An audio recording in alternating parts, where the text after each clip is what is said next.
they're mentally messed up. They're whether you got a $2 billion budget or you got a 200,000, everybody's done. They're going crazy, suicidal. They paid him to disappear. $6 million on paper, a clean break, and a promise that the tape that made a dynasty would never be spoken about on camera again. But according to Ray J, that deal came with a nuclear clause buried in the fine print. Kim Kardashian and Kris Jenner allegedly agreed that every single mention of that tape on their Hulu show would cost them $1 million per slip. And within weeks of signing, with season 3 already rolling, they allegedly broke it. What's in the actual doc? Because people were surprised too that there were 2 tapes that y'all shot. Okay, hold on. I'm giving Charlotte. Hold on. Try to talk to the mic. He's doing something. I'll hold the mic pause. We are not talking about gossip whispered in a hallway. In November 2023, Ray J filed a response and cross-complaint laying out that April 2023 settlement, naming Kim, Kris, and their production company, and spelling out the number. $6 million to resolve his claims and to guarantee no further mention or public reference to the tape on the Kardashians. Less than a month later, in May 2023, season 3 premiered, and he now claims Kim, Kris, Kendall Jenner, and Ye went right back to talking about the same scandal they had just paid to bury. For every scene, every insinuation, he says the meter started running at 1 million a hit. So from the opening move, the power flips. For nearly 2 decades, Kim Kardashian has sold herself as the injured party in a leak she never wanted. I tell you everything which I want to. I would, but I need to talk to my lawyers. All I want to do is say everything. I talked to Chris Cuomo, and I want to do a one-on-one because he understands it. I don't know if I can or not, but if I can, I'm going to do it after this, or with Charlamagne and DJ Envy and Lauren. Just hilarious. Just is too hilarious for this. Let's move on, because you can't discuss it. In 2007, that angle turned a private tape into a launch pad for keeping up with the Kardashians, and the family rode that narrative all the way to billionaire branding deals and global ubiquity. Now Ray J's countersuit reads like a ledger of all the times they allegedly could not leave it alone. He calls their October 2024 defamation case against him a public relations charade, and says the real story is simple. They needed his silence, they paid for it, and then they allegedly violated their own terms because they could not resist turning old pain into fresh content.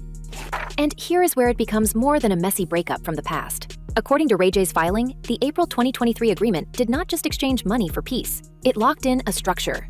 Kim and Kris pay, they stop talking about the tape on Hulu, and if they or their on-air circle do it again, he is owed $1 million in liquidated damages per violation. It is the kind of clause executives obsess over. Yet, by his account, within a single season cycle, the same producers and cast who signed that paper allowed new references on air. He now says those scenes are not just bad faith, they are measurable breaches he can bill for, with timestamps and episode numbers as his receipts. When we rewind the story back to 2007, the pattern he is trying to draw becomes clearer. You should do a documentary and be able to tell your own story, because they can't sue you if it's facts. They can't sue me, period. These isn't facts. This is life.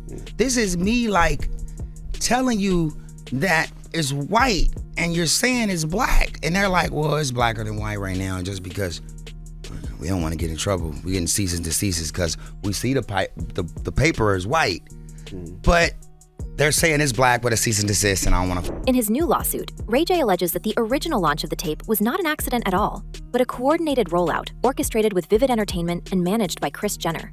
He claims that in 2006, he and Kim were already discussing releasing the footage, that Kim allegedly insisted Kris should oversee the commercial side, and that all 3 of them signed licensing agreements with Vivid before the public ever heard about it. Then, he says, came the masterstroke, a so-called bogus lawsuit in Kim's name, claiming she had never consented. According to his complaint, that fake legal fight with Vivid served one purpose: hype. He alleges that Kim, Kris, and Vivid agreed she would sue, deny consent, and then quietly settle, allowing a planted story of a $5 million payout to run like wildfire through sites such as TMZ. On camera, the young star could cry about humiliation. Behind the scenes, the tape had a studio deal. The litigation looked heroic, and a new reality brand had a ready-made origin myth, grounded in victimhood. If that allegation ever gets traction in court, it does more than embarrass the family. It invites questions about insurance, tax reporting, and what the network knew about the authenticity of those early storylines. Fast forward to April 2022 and the launch of the Kardashians on Hulu. You had the same level of PR machinery that the Kardashians got? And it hurts to talk about it, bro. I don't want to get emotional because I just want to I want to be a good person. Well, if he wasn't, when I say I want to be a good person, I'm already a good person. It's just. Nearly 15 years after the Vivid release, Kim went back to the same well, building key scenes of season 1 around a supposed new tape and fresh fear. Ray J's cross-complaint says that on the show, Kim claimed he had handed over a laptop with additional footage to an ex-manager, that he had violated her while she slept, and that he was essentially holding materials over her. Kris, Kendall, and even Ye were pulled into the storyline, talking about alleged extortion and last-minute retrieval missions. To viewers in 2022, it played like a woman reliving trauma. To Ray J, watching from the outside, it was the Kardashians manufacturing what he calls a fresh, fake controversy to drive a new streaming era. We can see how quickly that move backfired. According to the filings, Ray J messaged Kim on Instagram in April 2022 after those episodes aired, confronting her about the accusations. The complaint says Kim begged him to go along with yet another scripted version, that they were working together with Vivid to scrub the tape from the internet, a narrative that would turn them into partners in cleanup, not co-architects of the original release. He allegedly declined. When his private messages and later interviews started surfacing, the behind-the-scenes negotiations hardened into legal positions, and by April 2023, they were at the settlement that is now unraveling in real time. Then comes the key pivot of 2023. How you feeling, brother? you good? I'm feeling good. You got a lot going on. Lot going on, yeah. I wanna make it really. I'm happy that this is my platform now. Thank you for giving me the opportunity. Yes. To go into the holidays and the Q4 correctly. Okay. With respect and honor. According to Ray J, the very next season, season 3, premiering May 2023, contained new references from Kim, Kris, Kendall, and Ye to the same tape and the same storyline. From his perspective, that was not just hypocrisy, it was breach on camera. In his countersuit, he says that after he raised those violations, Kim and Kris did not deny the scenes existed. Instead, they allegedly tried to modify the agreement, asking to be released from liability for public statements that had been made but not publicized before the effective date. In other words, they wanted a retroactive carve-out for content already in the pipeline. He refused, and the private settlement that was supposed to end the tape narrative once and for all became the core of a new battle. Behind that contract drama, there is a quieter, more uncomfortable question. Where did the $6 million come from? And how clean is that money on paper? Publicly, Kim's empire is divided between SKIMS, beauty ventures, and a very public law apprenticeship. But industry sources have whispered for months that by early 2023, SKIMS was facing heavy pressure to maintain valuations, with marketing spends rising and margins thinner than the glossy campaigns suggest.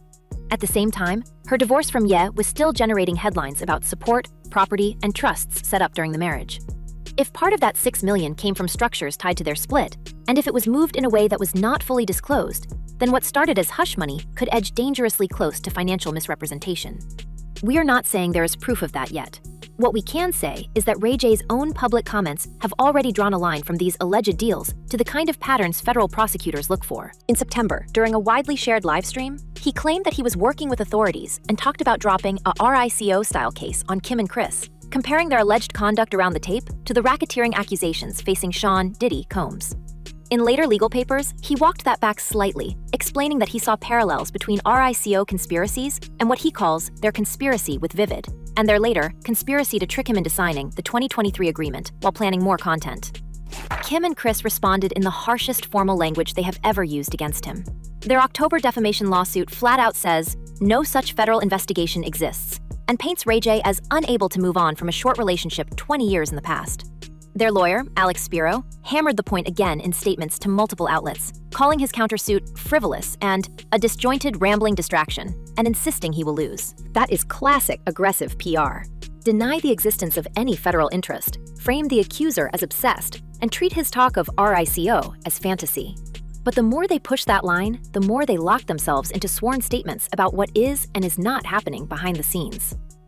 Meanwhile, Kim is walking into season 7 of The Kardashians with a very different public image than she had in 2007. Bar exam is 3 months away.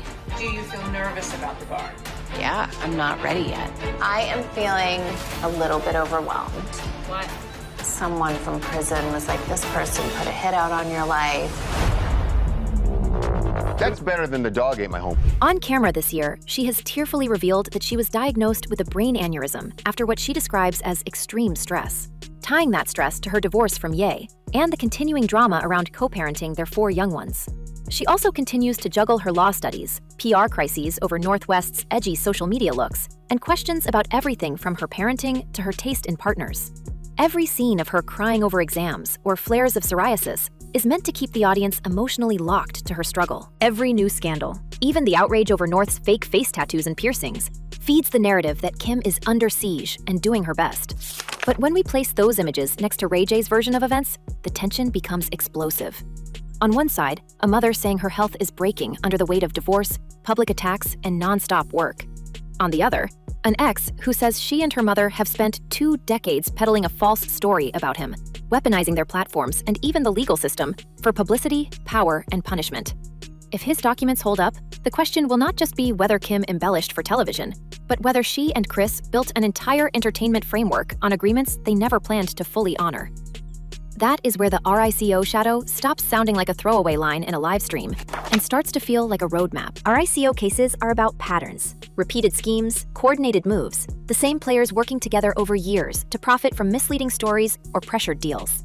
Ray J is no longer talking about a single tape or an old breakup. He is sketching out a theory of a long-running operation, staged lawsuits in 2007, a choreographed resurgence in 2022, a carefully worded settlement in 2023, and then immediate on-camera breaches followed by an attempt to rewrite the contract after the fact.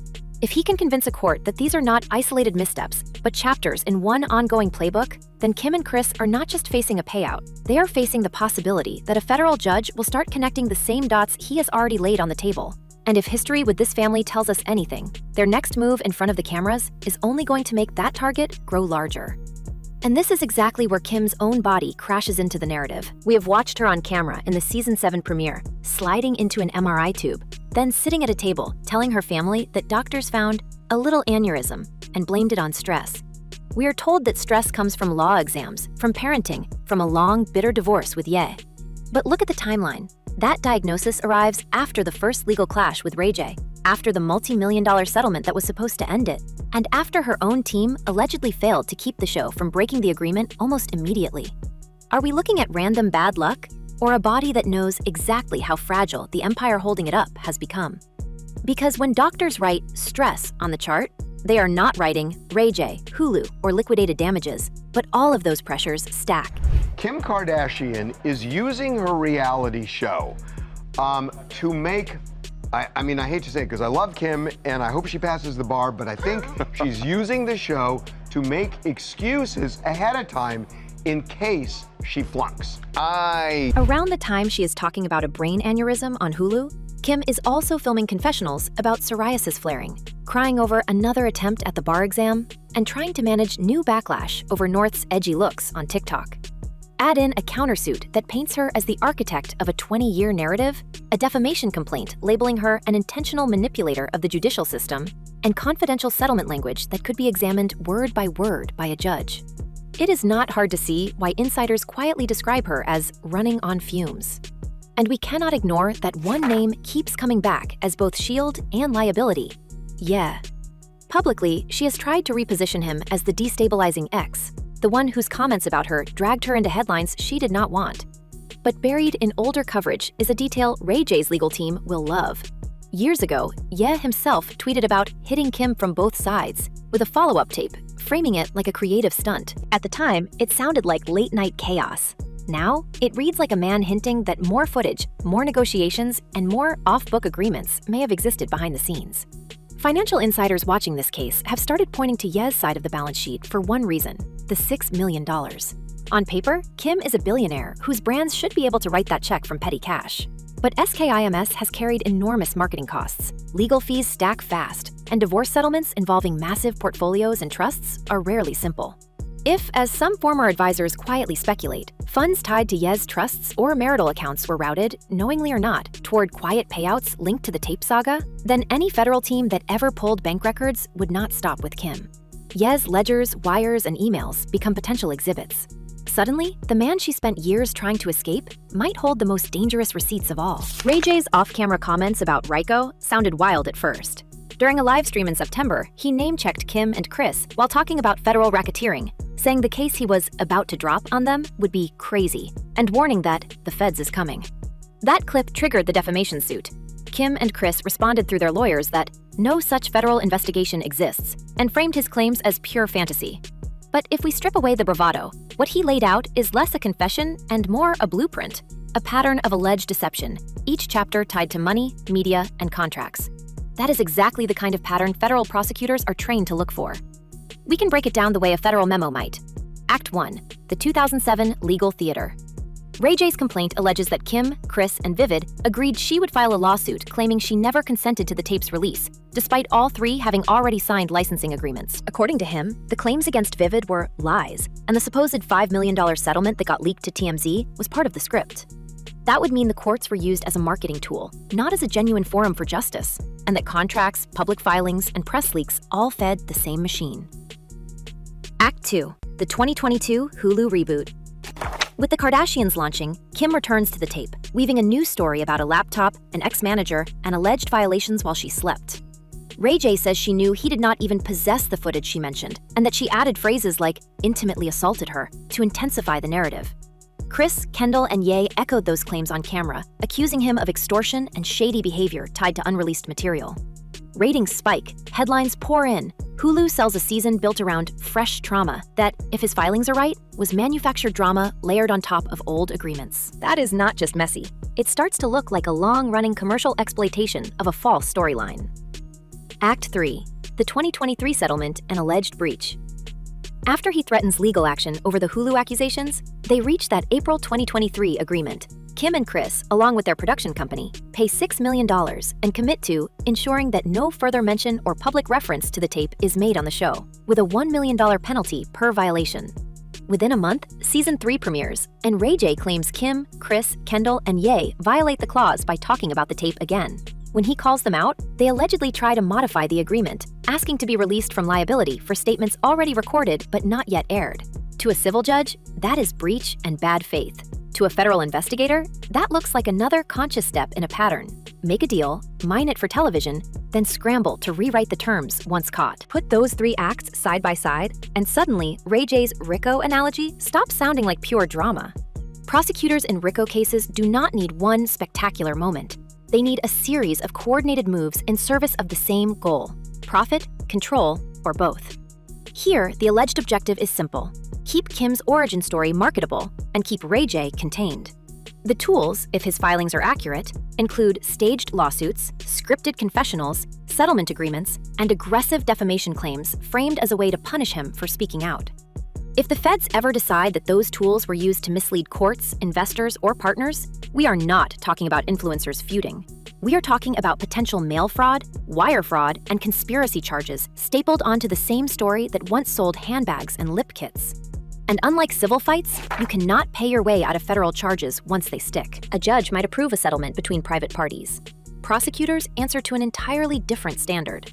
That is what makes Ray J's framing so dangerous for Kim and Kris, even if no investigation has been announced. He is handing any ambitious attorney a ready-made narrative. Here is the fake 2007 lawsuit used as promotion. Here is the 2022 Hulu revival repackaging old talking points into new emotional content. Here is the 2023 settlement allegedly broken within weeks, followed by a defamation action designed, in his words, for publicity, power, and punishment. 3 acts, 1 through line, and an empire built on a story that may not survive discovery. Meanwhile, Kim continues to present the polished version on camera. A stressed but resilient mother, a determined law student, a woman just trying to co-parent while exes and former partners drag her name. We see her defend North's fake tattoos and piercings online as such a non-issue, ask for a little bit of grace as she learns how to parent a preteen in public, and tear up about psoriasis flares and exams. It is powerful television. But if Ray J proves even part of what he claims, all of that carefully curated vulnerability starts to look less like authenticity and more like a protective shield, a way to keep audiences emotionally invested while the legal ground under her feet shifts. All my kids are here tonight. My kids, my children, my grandchildren, and even Rob, which means the world to me. So where does this leave the Kardashian brand? We are watching in real time as a man they once painted as a footnote to their rise repositions himself as the one holding the receipts.